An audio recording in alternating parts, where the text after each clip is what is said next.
முருகப்பெருமானுக்கு சஷ்டி விரதம், தைப்பூசம் வழிபாடு என்று பல்வேறு சிறப்புகள், வழிபாடு இருந்தாலும், முருகனுக்குரிய முக்கியமான வழிபாடான கந்த சுக்கிர விரதம் மிகவும் சிறப்பானது.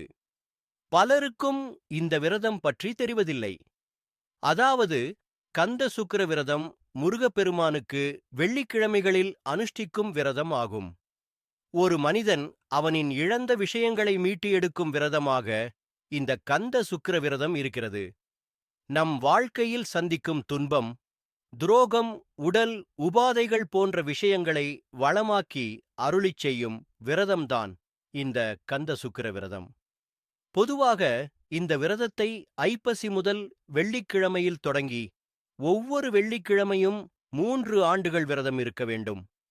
இந்த விரதம் இருப்பவர்கள் வெள்ளிக்கிழமை அதிகாலை எழுந்து விளக்கு ஏற்றி கந்த சஷ்டி கவசம், சண்முக கவசம், கந்த குருகவசம் போன்ற பாடல்கள் பாடி வழிபடுவது கூடுதல் சிறப்பு கொடுக்கும்.